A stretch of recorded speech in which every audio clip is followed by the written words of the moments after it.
This Boss Rush Spotlight is brought to you by, well, you.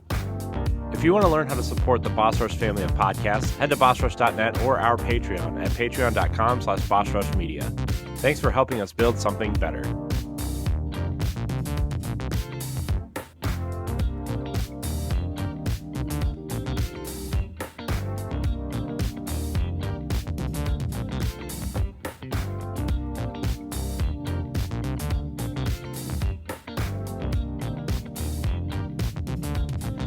Hello, everybody. Welcome back to the Boss Rush Podcast Spotlight, where we focus on our favorite developers and creators. I am your host, Corey Deering, and alongside me for this ride is none other than the PC muscle race himself, LeRon Dawkins.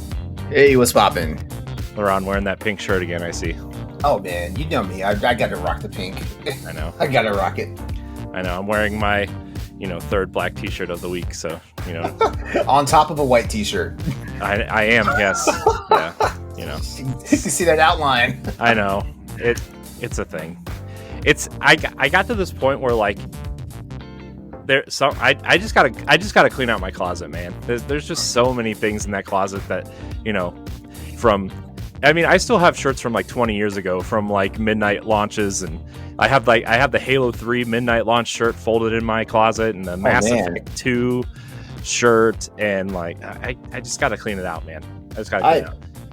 I have a shirt that's I think I want to say it's about 20 years old as well. Still in good condition, still been wearing it and stuff like that. But I noticed that because back in the day I used to use like stick deodorant. Now I use the spray on type, right? Mm. And it doesn't have the canary yellow stain on it, but it does have that gray discoloration stain. That's so gross, man. And now so they're like, man, I love this shirt to death. This shirt has been this is one of the oldest shirts I have that's still in very good condition. And I think I'm going to have to turn it into a muscle shirt. I think I'm going to have to. Man. All right. Well, people didn't tune into this episode to hear about our shirts and how stained they are because they're old. No, they did not. They tuned in because they probably saw the title of the episode. And LeRon, we have an incredible guest here tonight.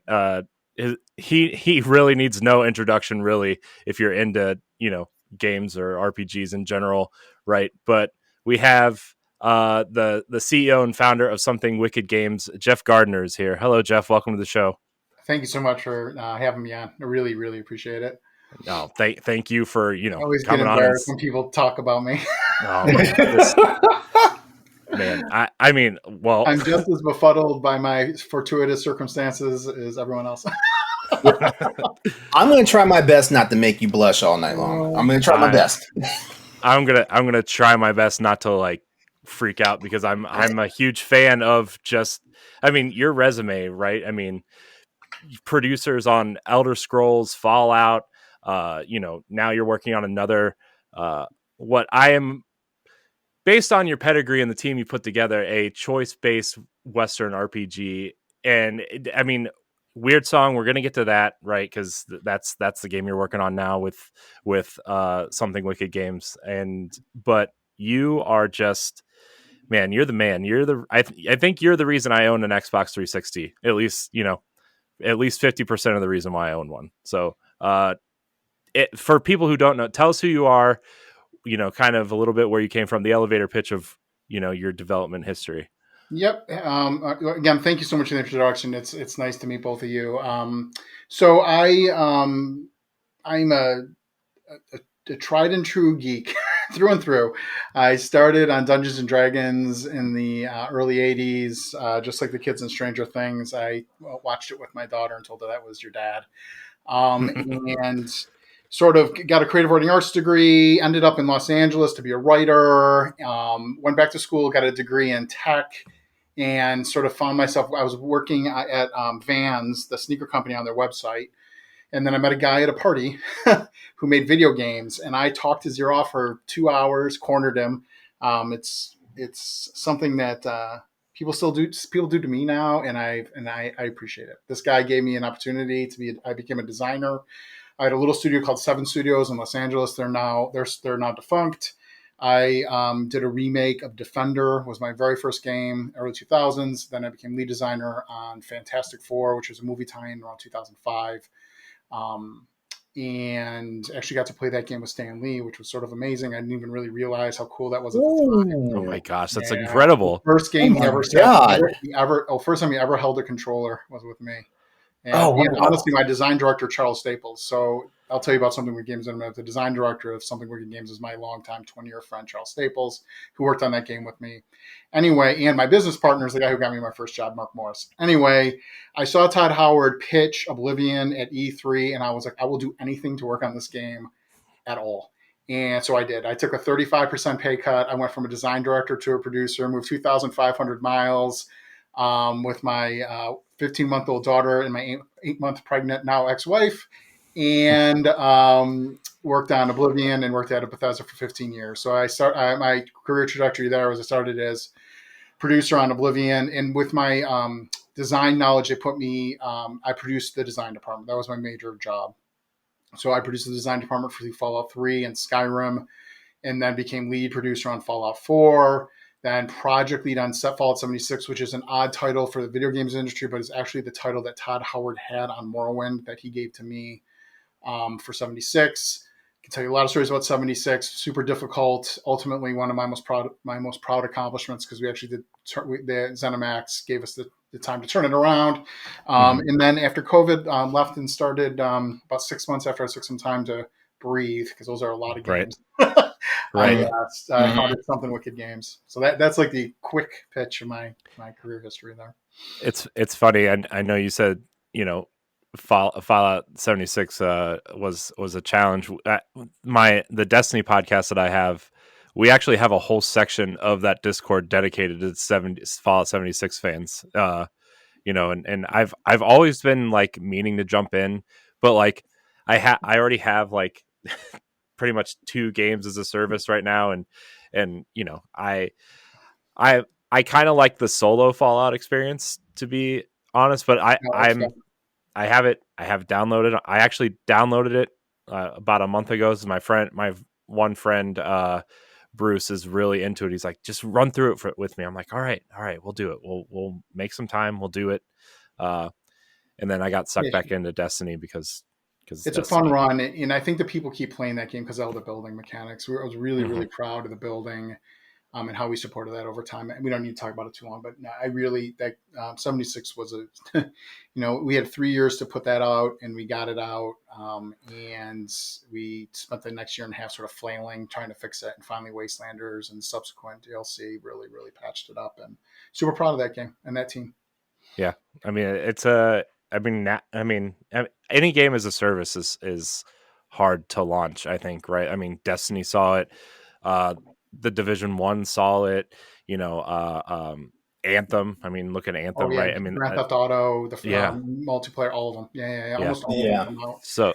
So anybody who's trying to launch a game as a service, I'm like, you know what? That's I respect the hell out of that, because that's a tough job to make sure it launches right and make sure you have your content roadmap. And so much.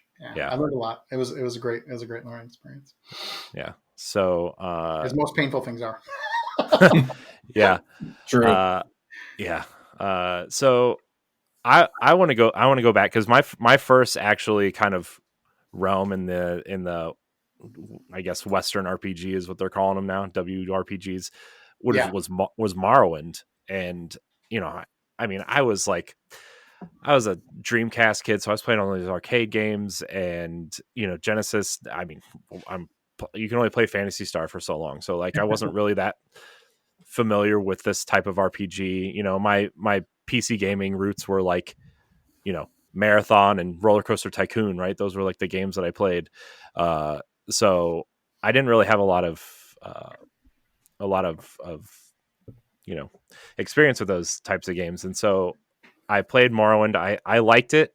I didn't love it, but I think it's because I didn't really understand it. But like when the Xbox 360 came out, and I remember OXM had Oblivion on the cover, and I was like, this game looks awesome. And then Gears came out, and my friends were playing Gears.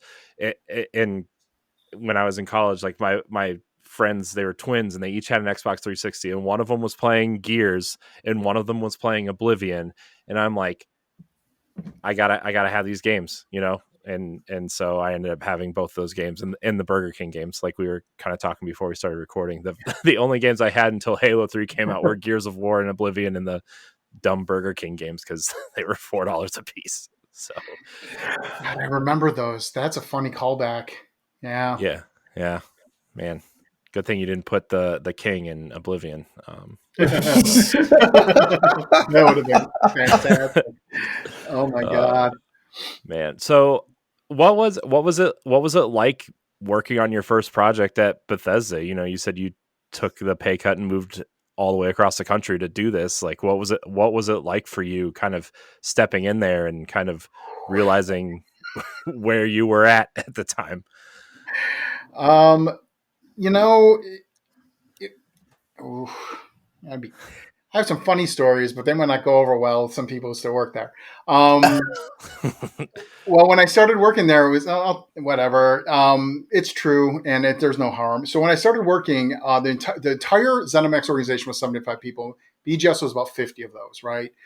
When ZeniMax sold to Microsoft, they were around 2,007 or 2,800. To give you some perspective, there was like 25 support publishers, publishing individuals, and the rest of us on BGS studio as a whole. And I got in a cubicle, and I was sitting in a cubicle, and I was on the end, and the person next to me was Emil Pagliarulo, who is the design director and the lead writer for all these games, all the Fallout games that have come out, and Starfield. And he's my he's my best friend. For honestly, he is still talk to him all the time, and Emil and I are definitely thick as thieves. But anyways, it's one day I was working and I felt drips on my head and it started pouring water on me. And they were like, yeah, that's why we set you in that cube because water comes in when it rains. So anyways, that was Bethesda early days. It had no locks on the doors. There was an old sneaker factory where they'd ship sneakers out. The building was mixed with an insurance company and something else. Like, it was very, very, Wow. very rustic, right? Like, we're 50 people. They shipped Oblivion. There was about 70 on Fallout 3. There was 100 people on Skyrim. Like, Bethesda was a very small, sort of scrappy studio for a very long time. So anyways, and then, you just, but the advantage of being in these small, scrappy studios is if you're, it's not even ambitious. If you're willing to just try things and fail and sort of have fun and get in the mix, you can really affect games. You can go in and do a lot of stuff. And because the studio I was at prior, the first game I ever worked on had 15 folks. Fantastic Four had about 30, and then Oblivion about 50. So I got very used to going in and doing whatever I could to help. Like my sort of MO throughout all of my career is, how can I be of service? That's what I always try to ask myself. Like, how can I help?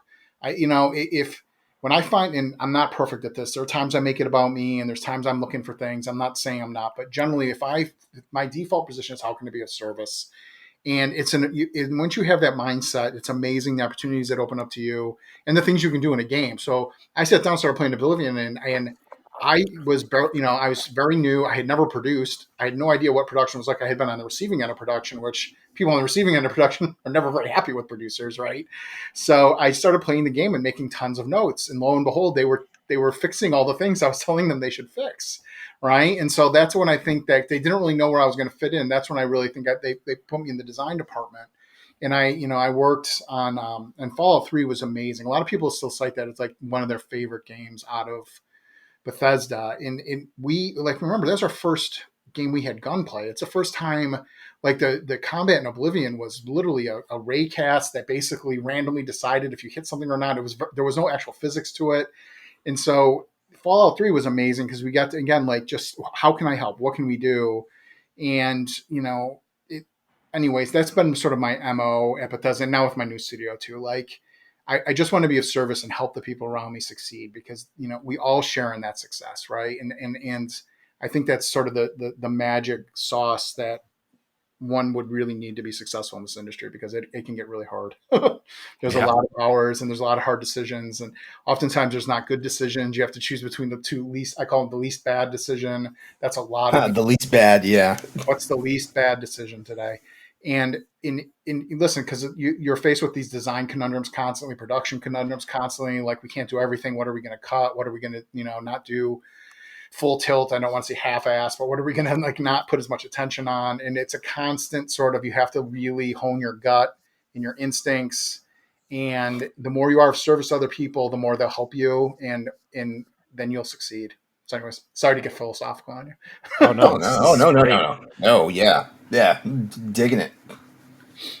Yeah, it's that's a I mean, that's a great philosophy to have, I think, especially from someone who's I mean, now you're running a studio, and the fact that you're, not in the ivory tower looking down on the, developers working away while you're up, sipping the bubbly and Yeah. I think that's really a great philosophy. I'm fortunate enough to work in a place right now too where my boss is like that, and I mean, not that it's like game design or anything, but we have a place where he's always willing to help, and I kind of am taking on a lot because I'm always willing to help, right? And it's kind of that's a good philosophy. I really like that about that. So, and I'm sure that helped you kind of move up too, right? I mean, if you're willing to do more, I'm sure people see that. Yeah, in fairness, I'm not going to pretend like I'm not an ambitious person, Mhm. but I try to really. It's funny because there's a term I've heard recently called servant leadership, and Mhm. that definitely has been my philosophy the whole time. Like, in listen again, like I'm not perfect at that. Like I definitely have made my fair share of mistakes along the way, but you sort of you make amends to the people you harm, and you keep trying to do better. Every day is an attempt to do better. So that's how I've done it, and it's been great. Like I've been blessed. The things I've learned, I've been blessed to bring with me to Something Wicked Games, and that's why we have 37 less than a year. We have 37 people now, which is really shockingly fast growth, especially in the first year. Last year was very hard to find people. There was still Right. good game devs were very hard to come by, and so we were really lucky to have attracted some of the amazing talent we have so far. Yeah. Well, I mean, I was when I was looking at your website, you found some good ones. Thank you. I'm just, uh, I mean, the games that people have worked on that you've brought in, like I really enjoyed the Outer Worlds. I really like, I really like BioWare games going all the way back to like, you know, Baldur's Gate, and then Knights of the Republic was like my real kind of meaty uh, BioWare game, and Jade Empire, and obviously moving on to Mass Effect and Dragon Age. But like the people that you've brought in, it's just incredible. Like how did you lure these people away from Well, my co-founders Charles Staple and Akram Rashad have really good reputations in the industry as well. So Charles Staples, when I mentioned that Charlie, we call him Charlie, him and I worked together, I met him on Fantastic Four in Los Angeles, and ostensibly I went to Bethesda, and he very almost in the same trajectory went to Obsidian. So he was at Obsidian for 15 years. He's a lead level designer of Fallout New Vegas. He then went on, he did South Park, a Mhm. bunch of games there, and ultimately was the design director on the Outer Worlds. And he was co-credited on the Navigator Award with Leonard Boyarsky and Tim Kaine, the founding fathers of Fallout. It's a super high honor, and he deserves it. He's amazing. And Ekram as well had worked on Fallout Shelter, Fallout 76. He comes from Behavior Interactive. He's up in Montreal and has a great reputation up there. He's one of the few people in Montreal I've met in game development that hasn't worked at Ubisoft. Anyways, side joke. But and so in August we had founded the company. We basically I had started in April of 2021, or sorry, 2022. My founder started in June, and then in August, we made the crazy decision to go on Opening Night Live with Jeff Keighley and put that Wyrdsong trailer up, which you can see on YouTube still.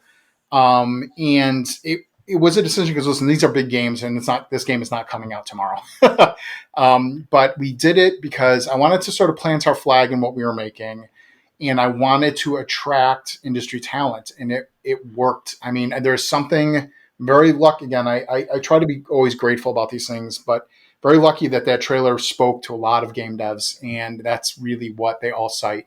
And then they listen to some of the podcasts I do like this, and some of the interviews I've done where I'm talking about unreliable narrator, how we're doing a Western RPG, but we're looking at elements of it and trying to basically polish areas I think need polish, and really hone in on what makes them special, which are, to me, the sim nature, the AI that Bethesda games are famous for, frankly, and the story. And we really, in Obsidian, is huge on gray, not black and white narratives, gray narratives, and a lot of choice and consequence. And I really think that the two of those together are the peanut butter and chocolate. And we're leaning into it like really, really hard. I'm super excited about this project, and I'm even more so now than when I started it. When I went to Bethesda back in 2005 after I saw Todd pitch Oblivion, I had this feeling in my gut that game was going to be amazing. I had to be a part of it, and it was a good call. Yeah, clearly. Call. Yeah. Yes. I have the same, for whatever you agree with me, I have the exact same feeling now about this game, even stronger. I look for, like, there's the synchronicities and the serendipities and these little things that sort of come together, the happy accidents. And when you start seeing those lining up, I sort of feel like I'm the right path, if that makes sense. Again, sorry to get philosophical, but sometimes you just don't know what the right decision is, and you have to go with the coincidences and the synchronicities. So I am, and this game in this project has been full of it, and I'm so grateful, and I cannot wait to release and show more. We actually just finished our beautiful corner, so I have an amazing video in game of gameplay. Show it to anybody. It's not ready for consumption yet. I just don't listen. When you're far out, you don't want to. There's so many things can change between now and shipping, and you have to really time those things correctly. But we are a smaller studio, I'll tell you that. So I will be building the hype train for a little longer than the Bethesda way, which was like, hey, say something 6 months before it launches and watch people lock in. Mm-hmm. Yeah. Well, I mean, sorry, I want to involve the community too. I'm really excited about involving people in the community and getting their feedback on this game early days. That's something I really learned on 76 is how valuable that is and how that can actually support your product, your game. I don't like saying the P word. I don't like calling them product. It's hard. Everyone does. So how do you support your game and, get feedback from the actual people who are going to play it and spend hundreds, if not thousands of hours playing it. So anyway, that's my pitch. This is something that you're creating like from the ground up for your studio. Like you have founders and everything, but like this is your studio and this game is your first game and you're excited. Like, I know that excitement from just starting this a couple years ago after being a part of, two things that were, kind of bigger, but, then starting my own thing. And then it is what it is now. And like, I couldn't be prouder to tell people about it all the time. Like, it's a joke at work. Like, oh, you do podcasts? You have podcasts? I'm like, yeah. And then, like when we brought, like LeRon came in a little bit later, and then we brought, just the rest of the people that we work with. And now, like, I couldn't be prouder of our product. I can't wait to product. See, I did it again. It's hard. You have to look when you're pitching things. Product makes it sound sellable. If you want to be a Patreon producer, head on over to patreon.com/BossRushMedia, and find out which tier is right for you.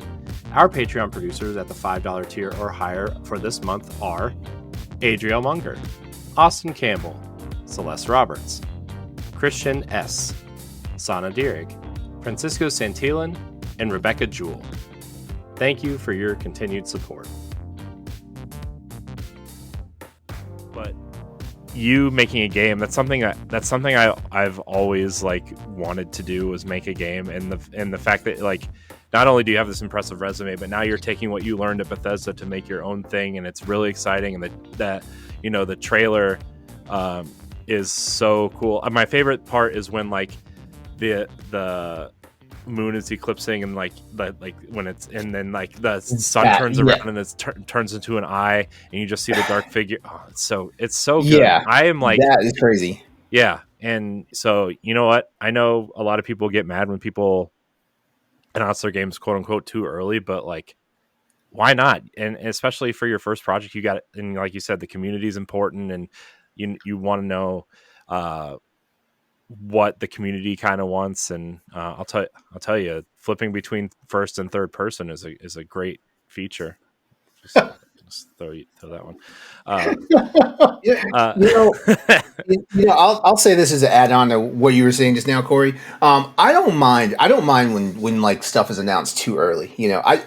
And as long as it's not something like 9 million miles away, like what Cyberpunk was when it first announced, way back. And I'm not talking about back when we saw like that 19-minute like footage thing, Oh yeah, of I Cyberpunk. saw that live at E3. Yeah. Yeah. Oh man. But yeah, no, because I like knowing what studios are doing, but you get kind of into muck though when you do what BioWare tends to do with what they tend to do with Mass Effect, with Andromeda particularly, and stuff like that. It was like, man, you hit us over the head with so much stuff that we began to worry about the game, and then stuff happened.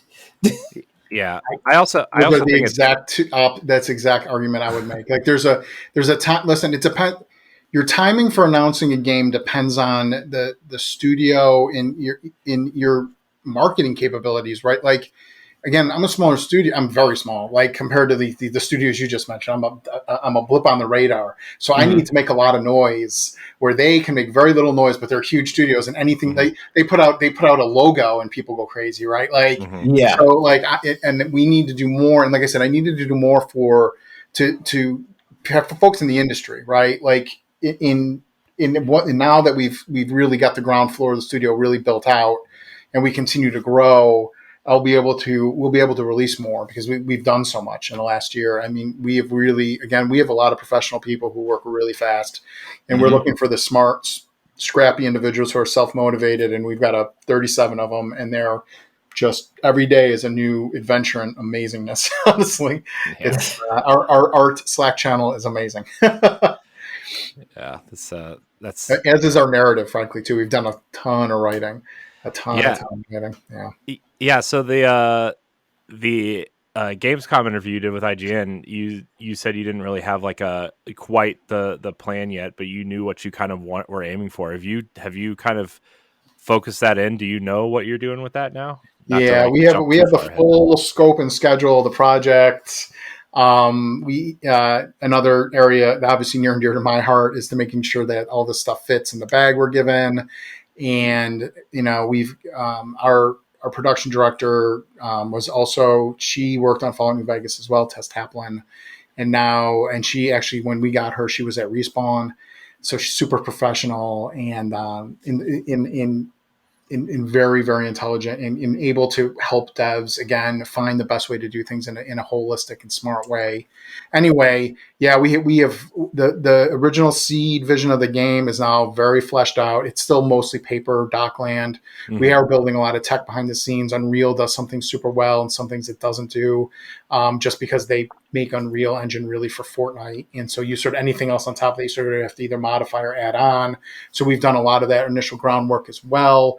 And like I said, the industry we call it the beautiful corner, which normally is like a room or two where you're sort of in maybe a landscape where you're sort of like looking around. And we did a full run through we've got a lot of gameplay in already. And so, yeah, we are well on our way to kicking off the ground. Now we're working on something called First Playable. So we'll actually make it much more hands-on.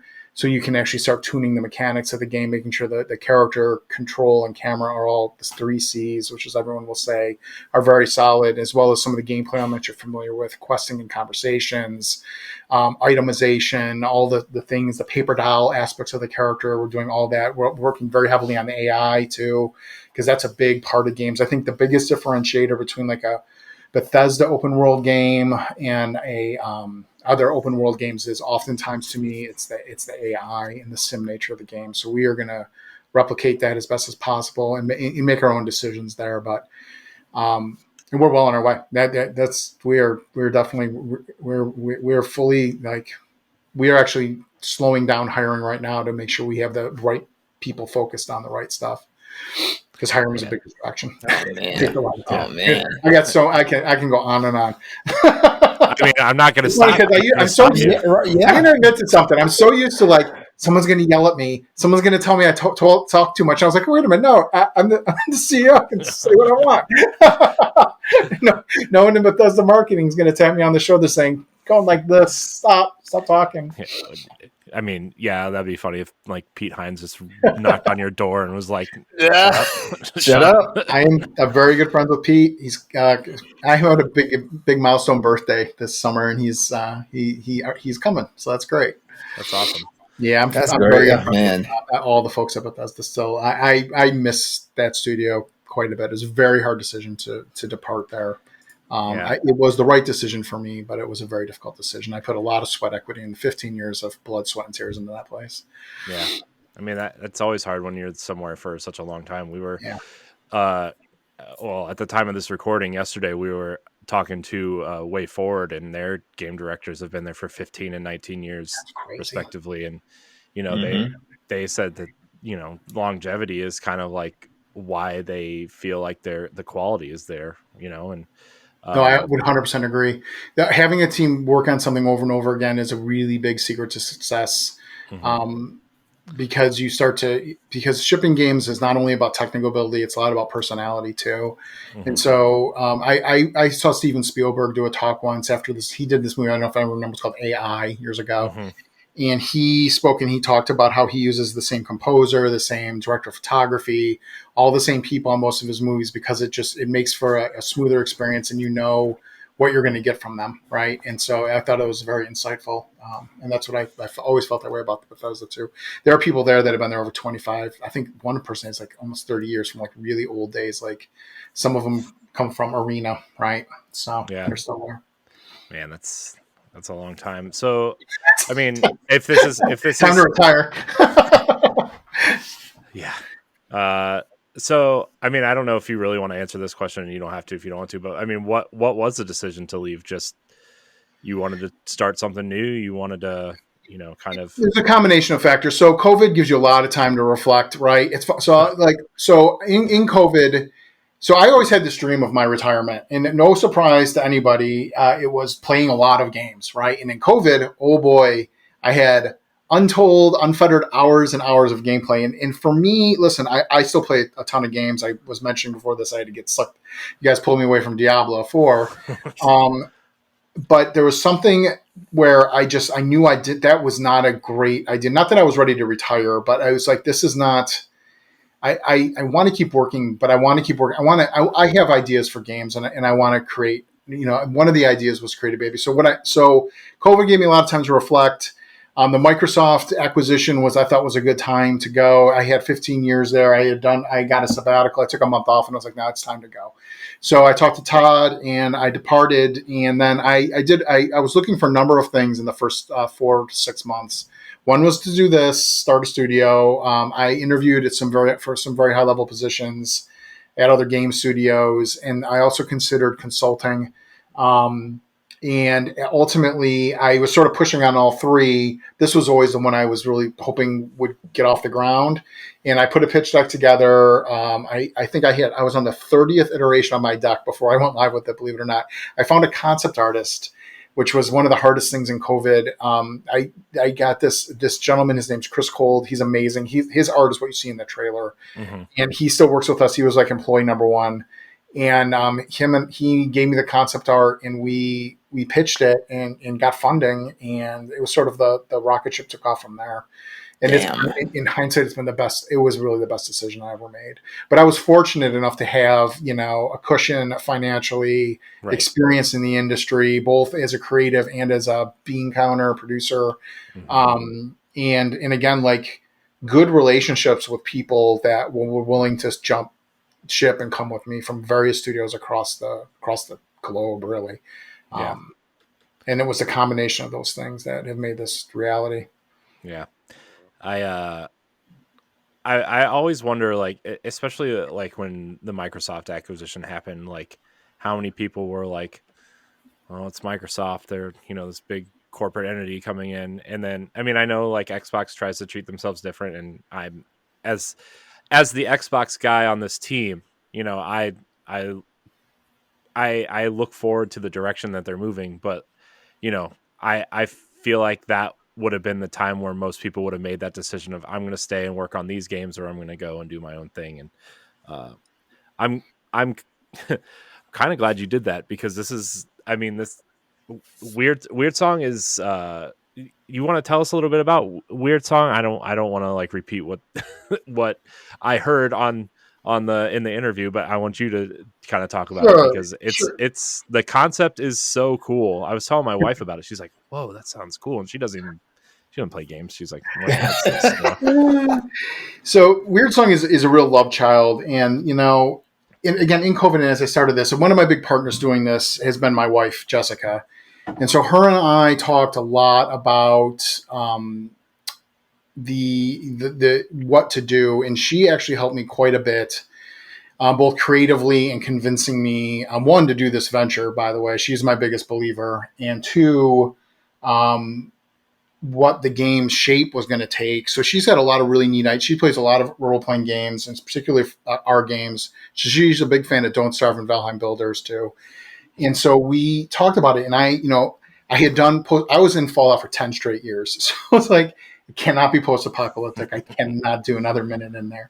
Yeah. Maybe the next game a few years from now. But right now I was like, and I am a big fantasy nerd. I play a lot of Warhammer Fantasy and Dungeons and Dragons. So I was like, I want to do it. But in fairness, fantasy is there's a few fantasy games out there. It's been done over and over again. So I didn't really want to do another token-esque fantasy, right? And sort of more generic. I think that there's a familiarity there, which is comforting to people like myself that loves them, but it's also sort of there's a trap as well where you have to differentiate yourself. And in doing so, it's a lot of, you mentioned, about lore and stuff. It's the wrong kind of lore though, where you're explaining why you're different, not why you're cool, if that makes sense. Mm-hmm. Yeah. Anyway, she helped, we talked about it, and I wanted to include a pagan element in some of the standard fantasy stuff, but I wanted to do it more historical. Right. And we had gone to Portugal right before COVID, and it was our in COVID again. Like, you remember that last vacation really well, because again, like, you don't know what you have until it's gone. Yeah. And so we were looking at the pictures, and she was like, "Why don't you set in Portugal?" And I was like, "Oh my God, yes." And we did, and so Wyrdsong here's the pitch is, Wyrdsong is a dark, semi-historical, open world role-playing game set in medieval Portugal, right? And what we're doing with it is we're taking the basis is the Knights Templar. And the Knights Templar, everyone knows, there has been obviously Templar games like Assassin's Creed and stuff, but I still don't think justice has quite been done. So I am very big. I call it the war in my head. I like history, and I like myth history, which is, I don't know if that's a real term or not. Myth history around the Templars, right? But their belief in Baphomet and in all the rituals they used to do, which obviously came out from excruciating torture. So are these real or not? You don't know. And then there's been a lot of writers. What the Templars have existed in the zeitgeist of Western Europeans since they went away, right? Since Jacques de Molay was burned at the stake in front of Notre Dame. Mm-hmm. And I think it's because of this myth history and this conspiracy about their treasure, that they had the lost ark, that where the gold come from? How did the Pope and the King of France round up these knights that basically they had more money than the Kingdom of France? They were literally like a crazy mercenary army that just gave themselves up. So there's a lot of there, I think, to the conspiracy. Mm-hmm. And anyway, so we're playing that up with this story. Now, we do want to be clear. There's character creation. You can play anybody, any gender or race you want. We really want to move this. That's why I'm calling it semi-historical. I don't want to get into like, this is like some kind of true retelling of history at all, because we're adding fantastical elements, right? There's this questionable, you're going to question your sanity and the nature of reality throughout this game. And the more you dig into the storyline, you're going to discover more and more what the Templars are hiding sort of behind their secret rituals. And we're making a crazy big open world RPG with 3 different factions that all play a part of this. And you're going to have to make hard decisions in this game. You're not going to be able to play all the factions. You're going to have to align with one or the other. We're giving you an opportunity to switch and betray a faction. So we're going to do all the work, because to me, the true promise of gaming is these open world RPGs, where not only can you sort of play what you want and explore them on your pace, but you can affect the outcome of the story in ways that just a linear game, your decisions, you can't, right? So you're on a prescribed path in a lot of other games, even ones that are open world, right? There's a prescribed path for you. And we want to really lay into the DNA of Obsidian, where there is not a prescribed path here. We're going to offer a lot. And this isn't just going to be like some cards at the end of how your decisions affected the world. We're going to change in the nature of the world itself around you based on the decisions you make, and the sort of unreliable narrator of the player is going to be. That's a long elevator pitch, but there you go. I mean, it's a long ride to the top. I guess It's true. True. So not to go. I know you don't want to give a lot of stuff away for this game because I know a lot of you want people to play it. But what are besides like the setting and kind of like the time period and everything? Like what are some gameplay inspirations that you're aiming for? Like, are you aiming for that Skyrim-esque feel, or are you looking at something like The Witcher or something just completely different that you're hoping will, If I'll give a crazy high bar, how about a mashup of Skyrim, Witcher, and Elden Ring? those are the three. So I'll tell you. So Skyrim had, again, the sim nature of the game, right? There was emergent gameplay and a simulated nature of the game there that was so amazing. So you could go about, and one of the things, my first two games were very linear, right? It was old school game. There was levels you had to load in between, and you'd go in, and there's no decisions. You sort of you get new tools, and the difficulty gets ramped up. Mm-hmm. Those games are I know they're very difficult to make because you play as a design. Anybody on the team will have played them 70, 80, 100 times before they come out. And it's always the same path through. You're just looking for very minor differences in bugs, frankly. When I started working in Oblivion, I was amazed because I was like, I get to play this game and I can do whatever I want. I can spend all day like looking for these specific flowers in the west side of the map, or I can go into these dungeons, or I can do this quest line.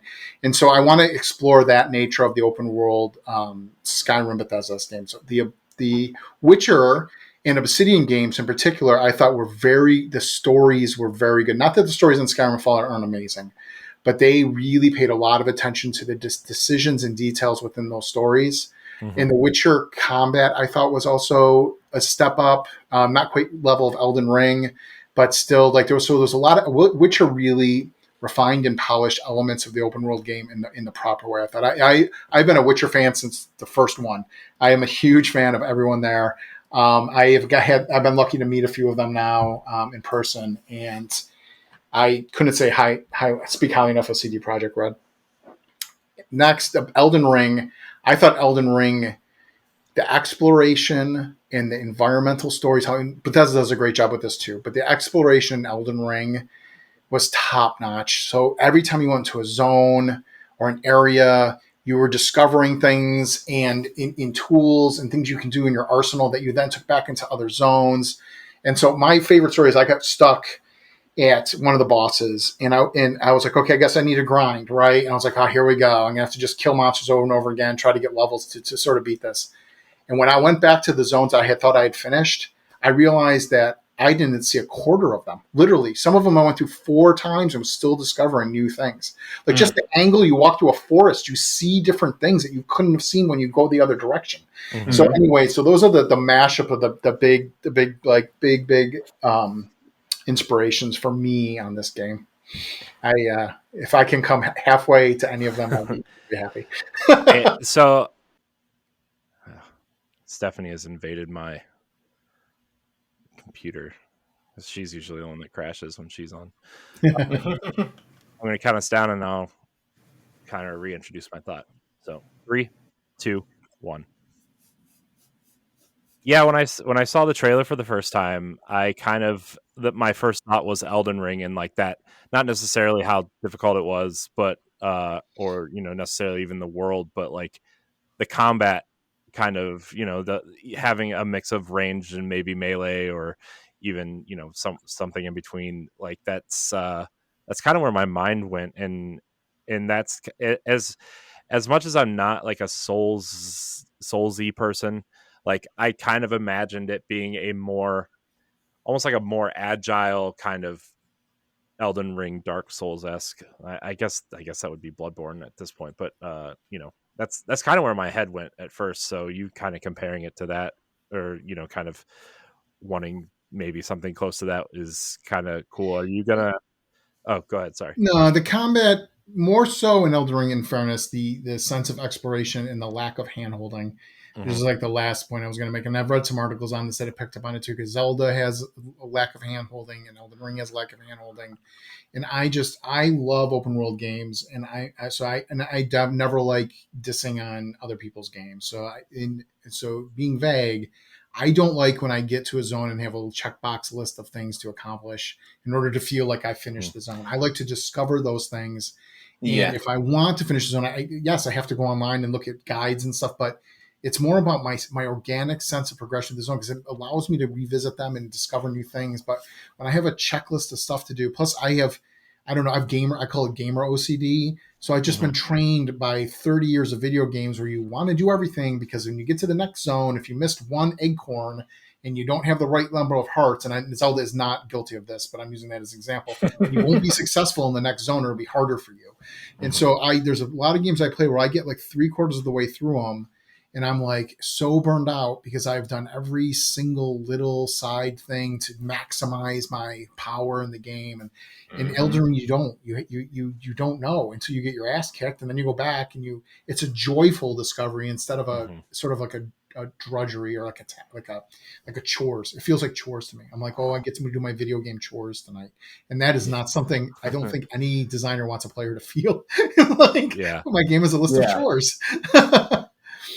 Yeah, I I mean, not to like you, not to like call anybody out, but I know exactly what games you're talking about, and I used to think that I really liked those games, and I put a lot of time into those games, to be fair. But like, man, now that I think games like, you know, Fallout and even going into something like Zelda now really changed my opinion on the way that open world games work. And if I want something that's, kind of, you know, linear, I guess I'll find a game that's kind of linear. I'm not gonna waste this giant beautiful world, right, to do something that's linear. It's it's kind of crazy how like Zelda used to be that way, right? Where like they gave you kind of this kind of hub worlds, I guess, to go Yeah. explore, but you still had to follow the path and, you know, oh, I'm going to go blow up this rock so I can get this heart piece, but then I'm going to move along, right? And so with Tears of the Kingdom now, the fact that you can kind of go anywhere and anything, and I actually think Tears of the Kingdom is a little bit more handholdy than Breath of the Wild was, at It least. Like, probably is. I'll be honest with you, because they teach yeah. you more at the shrines and stuff. They do a very good. They do it, but it's the right amount for me. Where they teach that you go to those shrines are brilliant. Again, those folks at that studio are just some of my personal inspiration as a game designer. So to me, those shrines are brilliant because they're very short experiences. They're pretty easy. They feel rewarding to you. Not only do you get something that can increase your power, but you feel rewarded, that you feel like you're smart because they're pretty easy to solve. I think I've looked up 1 out of the 30 I've done, and they also unlock a fast travel point, so you're like double compelled to do them, right? Mm-hmm. And plus the way they show up in the environment, they pull you to different areas. So like they just, I there is no mistakes in that game, right? Like that, everything is so thought through. Yeah.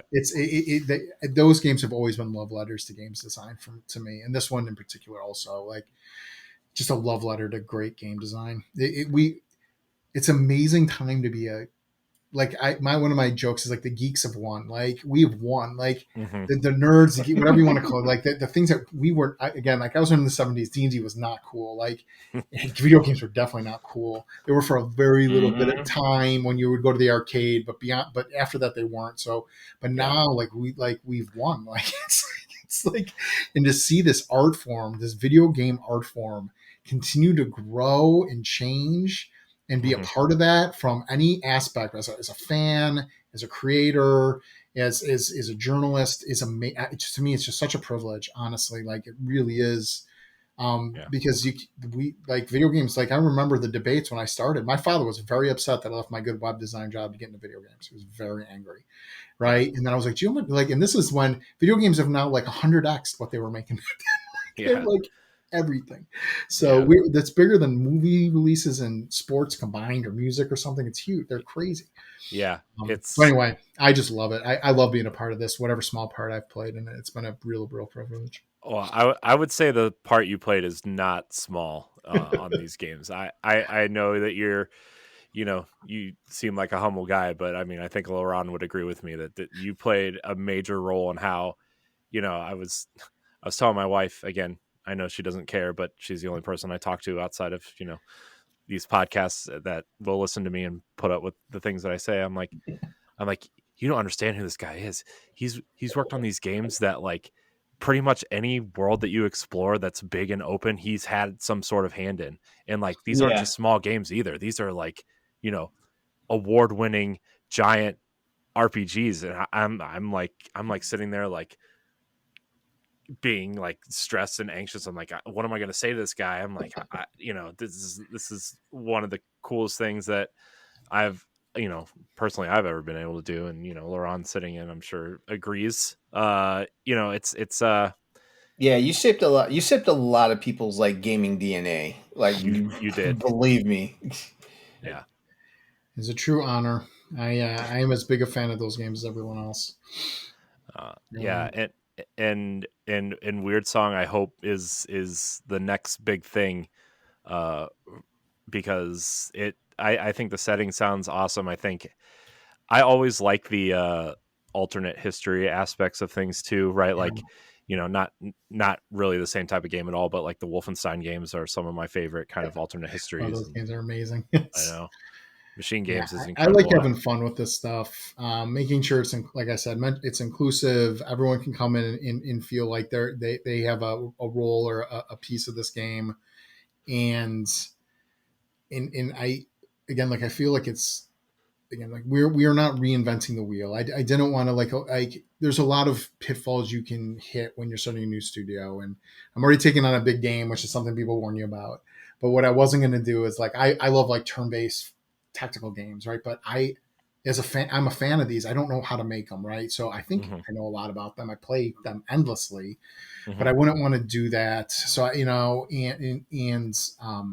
and in this team we've assembled have all built these games over and over again because there's a special skill that comes to building these games because we don't have the massive resources some of these places do, so we're going back to how we built these games early days with a smaller staff, reusing things, being smart, like focusing our effort on things that really matter and not on like these tiny little polish elements that make a cool experience, but ultimately they can also make to me like a shallow game. That makes Mm-hmm. sense. Like I want people to Yeah. go in and have fun in this emergent gameplay. Sometimes weird things happen, right? But I think if people are having fun playing the games, they're not worried that a townsperson walked into a wall or something, right? Like because they're having so much fun, Mm-hmm. right? It's when Yeah. they're not having fun or that suspension of disbelief is the term in writing and movies. Like if their disbelief isn't suspended, that's when they start seeing the people walking the walls and doing the other things. So Right. the number one goal of this game is to sort of like it's for people to have fun. It's entertainment. The second goal is to show them an alternative history where, listen, like the ultimate sub goal here is to make it like a good movie or a book, like where you start to there's aspects of your reality that I really believe in my personal life that you can affect. I there's this term called co-creating your reality, and I don't want to get too woo, but I really believe that a positive mental attitude and making the right decisions and being of service to people can really, really co-create your reality. Like I don't believe I can levitate or something someday, but at the same time, like there's opportunities that are the universe will provide to you if you are open and willing to take them on, right? There's this old adage, when the student is ready, the teacher will appear. And these are the kind of things that we're gonna push forward in this game and make sure people are having fun, but also sort of experiencing this sort of interesting the view of reality that some of us share. That's I'm really excited for this. LeRon, do you have any final questions or thoughts before we wrap it Uh, up? Fire yeah. away. You've been too quiet, Laurent. Yeah. Yeah. Hit me up. I kind of preempted you, Jeff, on this one. So Sure. so I want to ask you, out of all the stuff that you've worked on, like now that you got your new studio and everything, out of all the stuff you've worked on, if there was one IP that you could just take with you, like it's like this is mine, is coming with me, like which one would it have been? And in my gut instinct on that again is Skyrim. There was something magical about the development of that game. And sorry to I will repeat my answer. We talked when we were offline there for a minute. So there was something magical about working in that game. So I was the senior producer in charge of the design department. So I was in all the level design and systems design and narrative design, right? And Bethesda was interesting because they had designers who were responsible for the quests and story content, and level designers who built all the dungeons and towns, and they became the jack of all trades. They did a lot of random encounters, and that staff was very well run, and over time took on more and more responsibilities. But there was honestly no system designers. There was no one designated as a system designer, which modern game creators heads are going to explode when they hear that. So what it was sort of like the strongest personality in the room, right? And there was a handful of both level and quest designers and me as as an ostensible system designer. And so I did a lot of the combat balancing, creature skills, all that stuff. I actually physically did. I was a hands-on in the editor doing that. So that IP to me is so special because I look at it and I can see the influence I had on the game, not just from, listen, a good producer is very important to a game because they keep things on track and they give people the time and space they need to be creative. But having being allowed to do that and also do some of the hands-on game design is a magical time for me. And I just Skyrim is still in the top most played games on Xbox. Like it's just this game that, I mean, the joke and the meme is that they keep re-releasing it, but people keep buying it and they damn well keep playing. They just released the new version on Switch. Yeah, I know. I'm gonna have to get it. Wild. It's wild. But it's because of it's because of the game itself and also modding. Modding is a big trick to those games. Like people going in so they're forever games. I think more game developers. So there's games as a service, and then there's like these linear games that either they're 20 hours or 100 hours, but whatever. There's an end to them, and then there's these games that sort of like Skyrim, who are still played and still exist. And I believe that Bethesda could still be releasing content for Skyrim, probably selling it. Right. Yeah. And I think that that's the space that Wyrdsong is looking to fill. Like it's going to be a long game that we're going to continue to support for years and years to come. We're building it from the ground up to do this. And I have the team that's done it. And I am, like I said, I'm a very biased person, but I am in love with this game, and I cannot wait to show everyone more. Hey, it's something I learned recently because I've been trying to become more business minded because I recently got promoted at my job. Like I'm now like a managing partner, which means I have a small stake in the company now. Nice. And something I just recently learned in the whole sales process is the more excited and the more proud you are of your product when you present it, the more likely people are going to latch onto it and want to have a piece of it as well and stuff like that. So yeah, I find myself apologizing sometimes in pitches because I'm so excited. And one of my business partner, he's like, if you're not excited for it, no one else will be. So be as excited as you want to be. Yeah. But I get embarrassed, right, when you show that much emotion. But at the same time, like every day I wake up and folks have taken the seed of this idea again that Jessica, my wife, and I we came up with, and they're executing on it at such a high level, and then they bring their own take to it. That's what I mentioned. I mentioned in one of the early interviews, and I saw I never read comments. Someone was like, "Oh, he's just making this up as he goes," and I was like, "No, I'm a creative person, and I like when somebody goes, here's the vision, but you figure out how you're going to execute on it. What do you bring, right? That's what gets me excited as when I'm taking on a creative project, and that's what I want to. That's the kind of excitement I want the folks working on it to have in every discipline, right? Everybody's a game designer. Everyone can comment on things. So our IT manager and our HR manager can comment on stuff like, listen, like you want to get opinions of people. It's a lot easier to hear stuff stinks internally than it is when it goes live. Yeah, Yeah. Because you actually can change something. You can actually, so I'm very big on constructive criticism, and you even have this term called constructive conflict, which means like, listen, like sometimes, yeah, they're going to be fights, and I don't want, they're not obviously violent or even aggressive, but there's two people can disagree and come to a common resolution, and find either compromise or commit to the one person or the other's idea. But I would much rather those things be said than silent resentment start. It's a big part of the studio. Like just say your piece, speak your mind, right? And at least and feel safe doing that. Feel safe to do that. So anyway, I absolutely, and creating a studio has been just as exciting to me as creating a game, if that makes sense. It's really, really a fascinating, fun process. That is, it's difficult, it's hard. There's crying and there's terror sometimes, but it's very rewarding, right? You like it is a creation in and of itself, and it's really important to watch core values and treat your people well, and because that's how you make great games. Like you want people happy. Like Yeah. unhappy Yeah. people don't make good stuff. Like it's just I don't know what to say. Like I see it time and time again in many industries, not just games. Like so. I think it's cool too that you're building the game while you're building the studio too, like, and they grow together. And when Wyrdsong is this massive hit and everybody's talking about it, right? It's going to be tied to your studio forever.